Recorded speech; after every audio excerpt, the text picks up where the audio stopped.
आजकल हिंदी वाले अलग ही मूड में चल रहे हैं, कह रहे उर्दू को खत्म कर दो, मुसलमानों की भाषा है।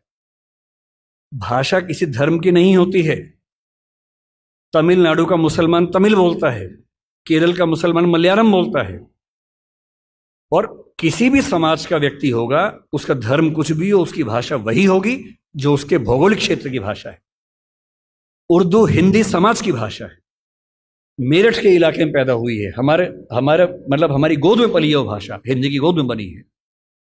उसका व्याकरण पूरा का पूरा खड़ी बोली हिंदी का व्याकरण है।